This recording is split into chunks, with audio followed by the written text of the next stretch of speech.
If you point a camera from space down to Earth at an altitude of 600 kilometers, this planet appears as a glowing jewel. The dazzling urban networks, the lights of hundreds of millions of people connecting in the darkness of night. But when the lens turns to the Korean peninsula, the scene instantly becomes disjointed. One side is South Korea, vibrant and radiant. The other side is North Korea, silent as a black hole on the face of the globe, except for a faint glow from the capital Pyongyang. The rest is completely shrouded in darkness.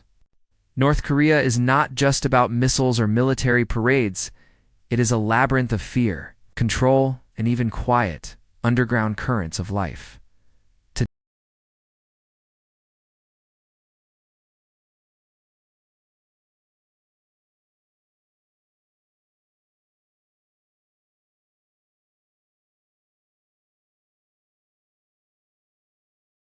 Today, now let's explore the most mysterious country in the world through what satellite imagery has revealed.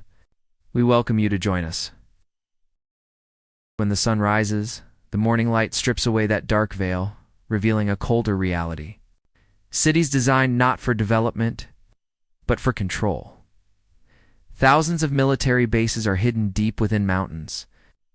Countless factories scattered across the land, not just to produce goods, but to operate an entire machine of forced labor. On satellite images, clusters of settlements emerge, worker housing compounds where laborers are deployed as immovable cogs in the social machine. Surrounding them are dense fences and checkpoints between provinces, not to block enemies from the outside, but to imprison their own people within their own country. From all this data, a picture of reality gradually emerges, not mere rumors, but a totalitarian system operating with chilling, precise, and ruthless logic. One thing must be stated clearly. North Korea is an extraordinarily beautiful country. Its natural landscapes are majestic rolling mountains and forests, rich in wildlife. Mount Baekdu, the sacred symbol of the nation, stands towering as the spiritual pillar of the regime. But this beauty is detached from the people when observing the country as a political entity. North Korea appears as a deliberately designed entity where the leader is the brain, the party apparatus is the nervous system, and the people are merely muscle, tools of execution, and nothing more. In this model, every city, every structure, every road exists solely to maintain absolute power. And nowhere is this influence clearer than in the southern border region. Facing off against South Korea across the 4-kilometer-wide strip known as the Demilitarized Zone (DMZ), in theory, this zone bans weapons and troops, but in reality, it is a frontline battlefield. North Korea has positioned around 900 long-range artillery pieces here, all aimed directly at Seoul. In the event of conflict, these cannons could fire thousands of shells per minute, turning the familiar threat into reality, turning South Korea into a sea of fire. Looking at the map, it's clear the entire country is a fortress of underground tunnels and bunkers, sprawling across the nation not just for defense, but for surprise attacks. Particularly notable are the tunnels dug beneath the border several kilometers long, deep underground, allowing soldiers to infiltrate South Korean territory. If war were to break out, this obsession with tunnels stems from the horrific memory of the Korean War, when nearly all the country's infrastructure was flattened by American bombs. Since then, North Korea's national defense strategy has been haunted by the fear of destruction from the air. To survive, they have dug deep, both literally and metaphorically. But the military isn't just for defense. They are also a tool of construction. With over 1 million soldiers, North Korea possesses one of the largest military forces in the world. This force is frequently deployed to build infrastructure, construct factories, erect monuments, and develop resorts exactly according to the will of the supreme leader.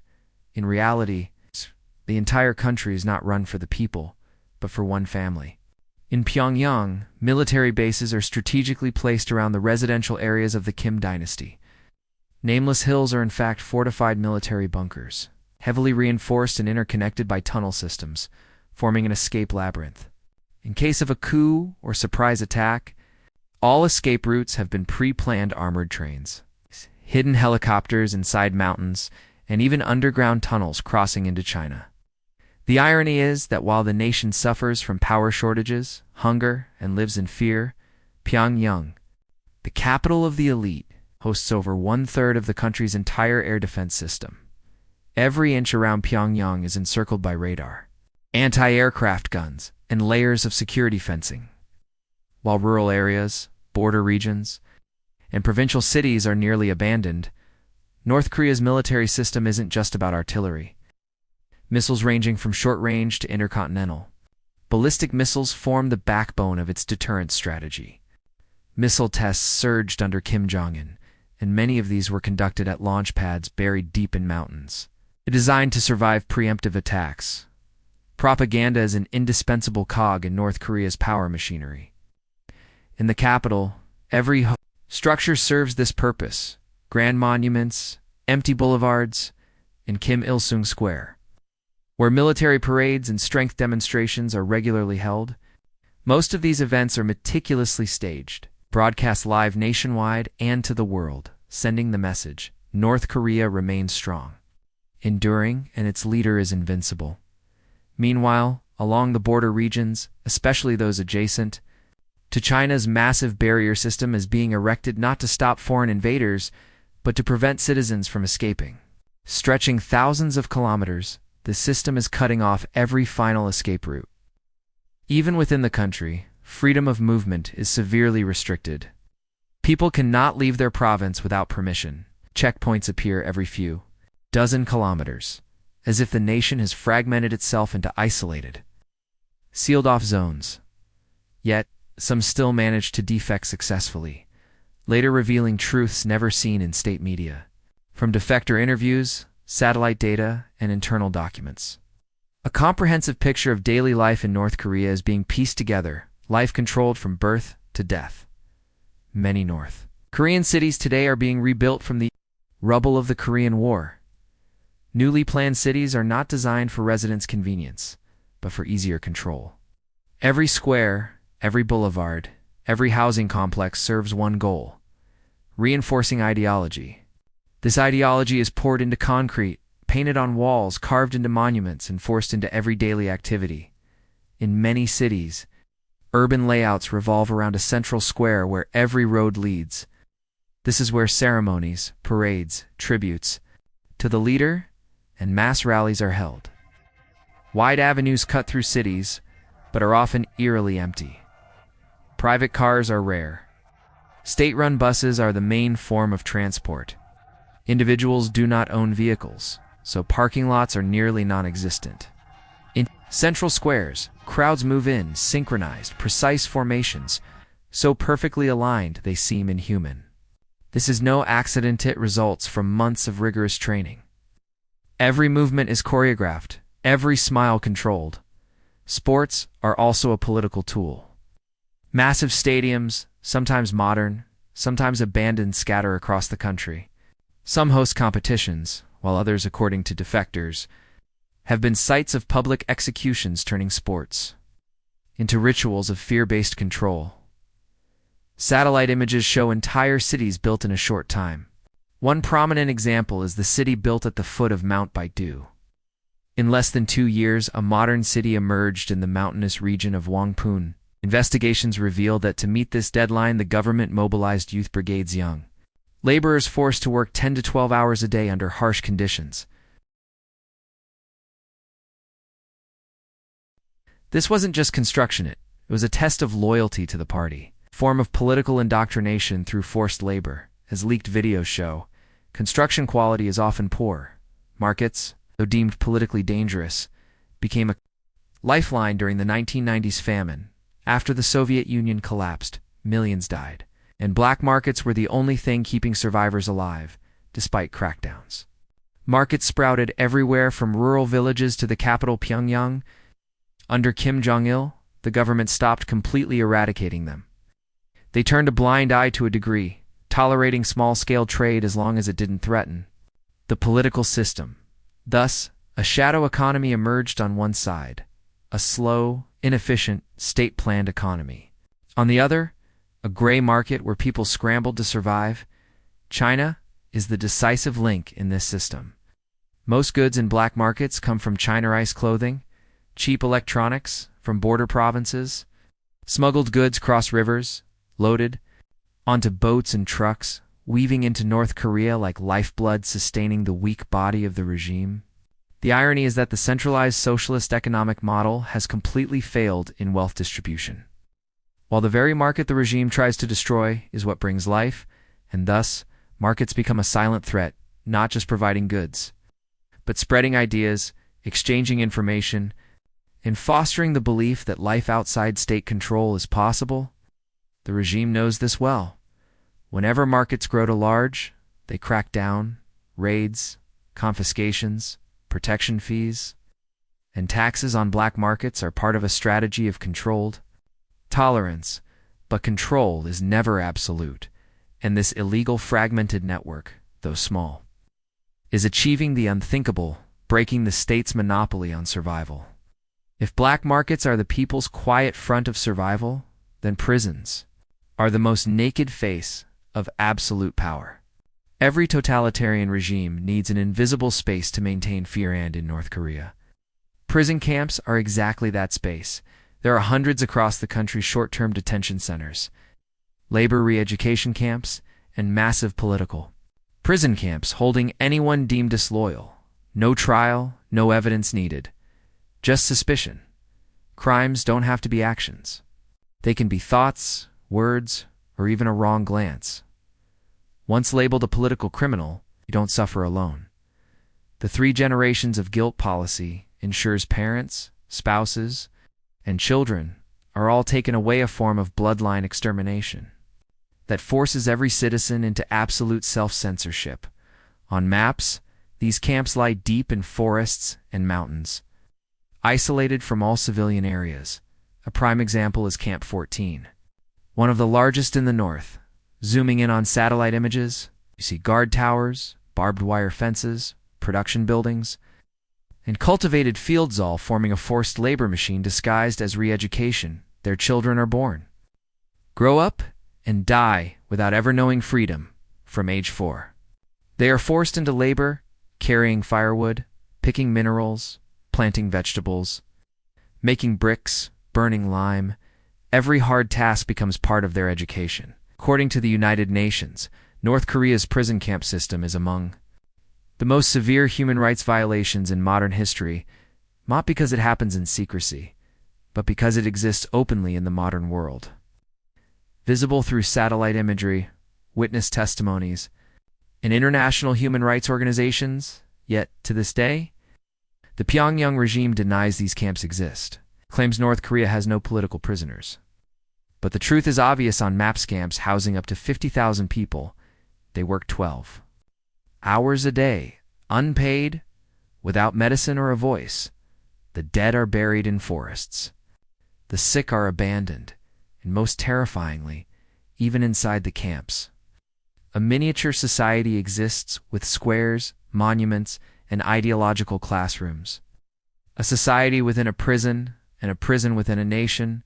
Meanwhile, a few hundred kilometers away in Wonsan, one of North Korea's most beautiful coastal cities, exists a completely different world, a luxurious resort for the Kim family.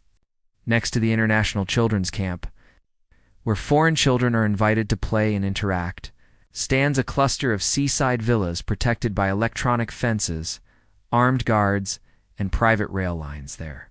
Kim Jong Un has his own beach, private tennis courts, an internal theater, and emergency escape systems in case of a coup. A divided society, one side prison camps, the other palaces. And between these two worlds, tens of millions live in darkness, trapped within a rigid social classification system called Songbun. Songbun is North Korea's social classification system from birth. Every citizen is assigned a class based on the political loyalty of their family across 3 generations. There are 3 main tiers: the core class, political elites, loyal cadres, high-ranking officials who live in Pyongyang and enjoy all privileges; the wavering class, middle tier, conditionally trusted, required to constantly prove loyalty. They can rise or fall depending on political behavior; the hostile class, descendants of those who worked for Japan, religious believers, defectors, or simply those not enthusiastic enough. They are banned from living in the capital, restricted in professions, and under constant surveillance. The Songbun system is uncompromising. It determines not just where you live, but what you study, what job you have, whom you marry, and where you receive medical care.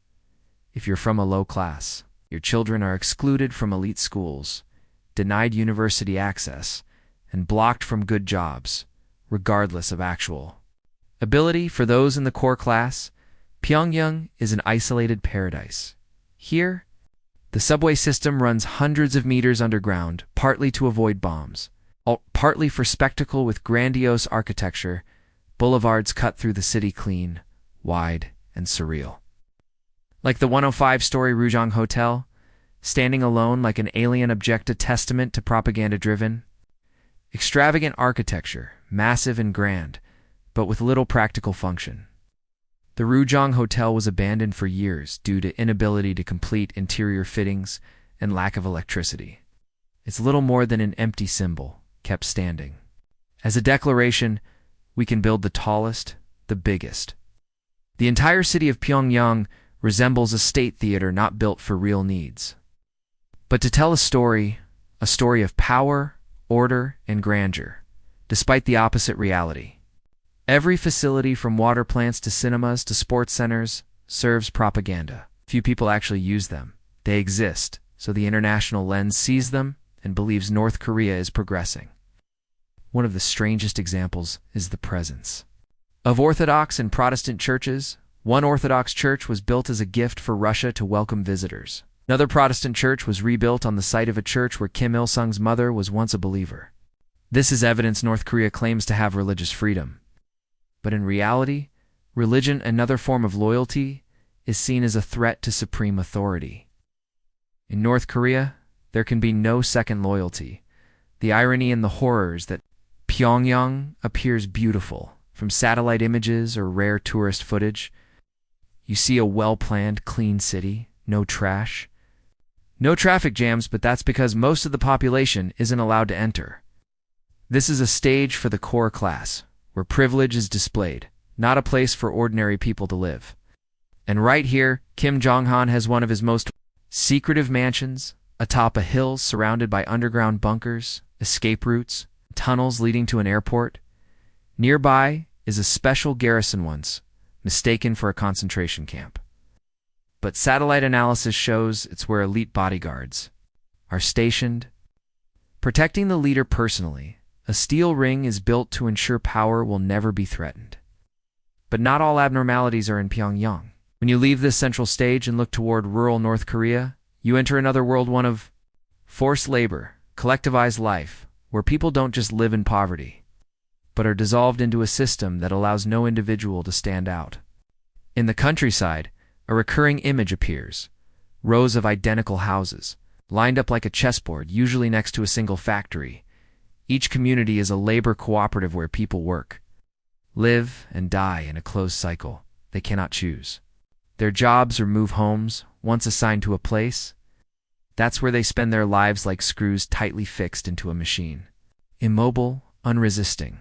Notably, many of these villages are built next to collective farms. It's operating under an outdated model. People plow fields, care for livestock, harvest crops.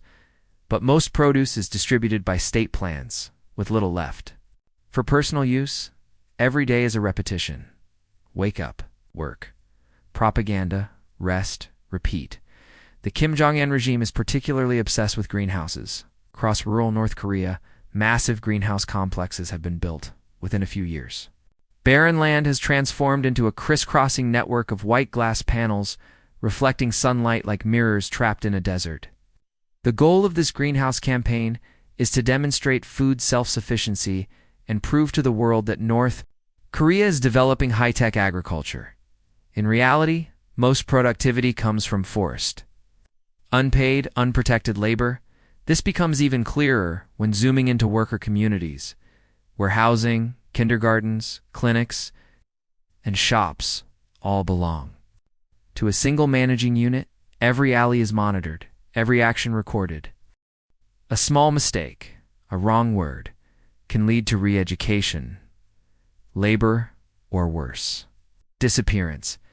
And when we speak of disappearance, we cannot ignore the network of prison camps in deep mountainous areas, where satellites struggle to observe the government places its largest political prison camps.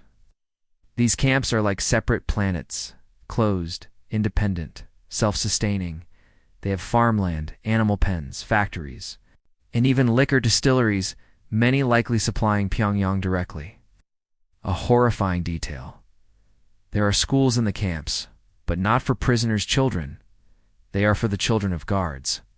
Children born in the camps, though innocent, are considered tainted under the bloodline policy. They begin forced labor at ages 4 to 6, working 10 to 12 hours a day. This is childhood inside invisible machines.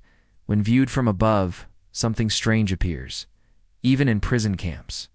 There are monuments to the leader, propaganda squares, ideological classrooms. The state doesn't just want to control Bodazet, wants to shape minds. Even at the very bottom of society, in large camps, up to 20,000 people may live inside.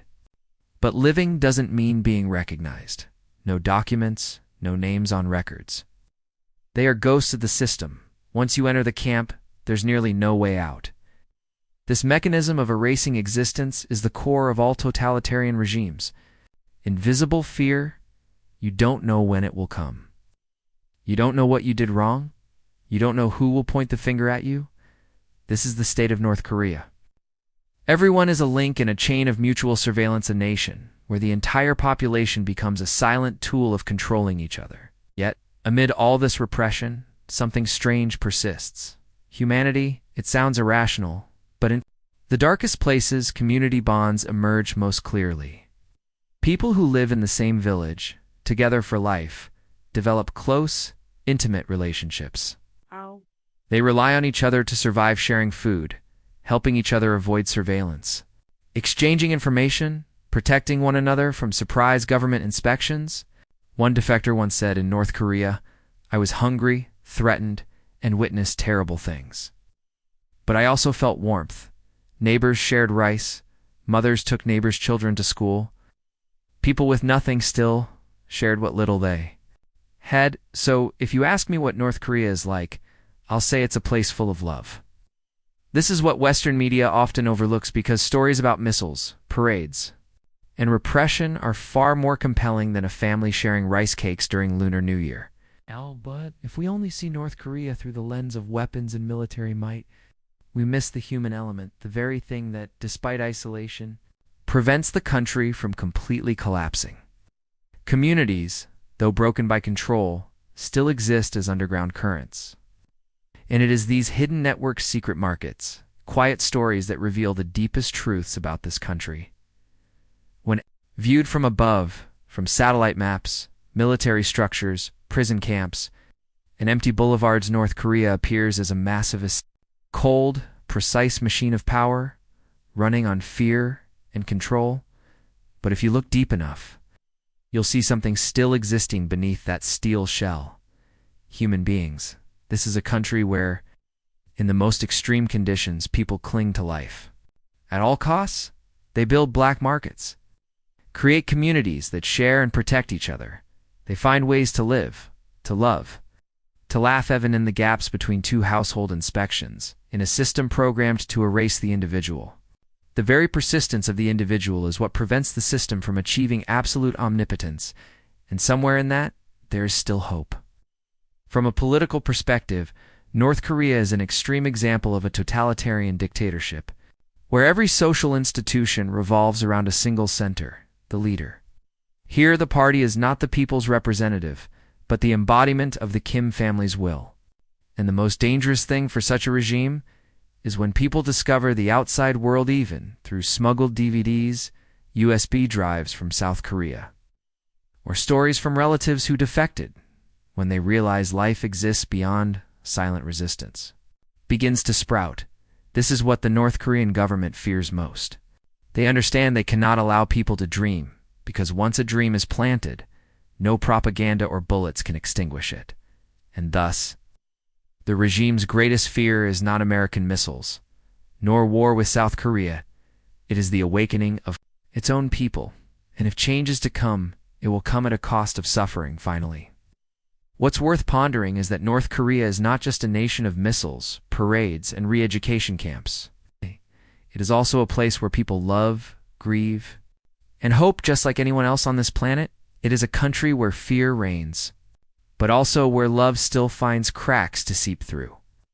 So when we talk about North Korea, let's not only speak of nuclear weapons or intercontinental missiles, let's also speak of children laughing by a fire, mothers smuggling medicine across, rivers, old men secretly preserving an old family photo under their bed. That is the human side, what no steel wall, no satellite map, no political rhetoric can ever see. If this video sparked your curiosity, don't forget to give it a like and subscribe to Mr. Bichu's channel. It really helps the channel reach more curious minds like yours. Drop a comment below. What do you think or suggest the next mystery we should explore?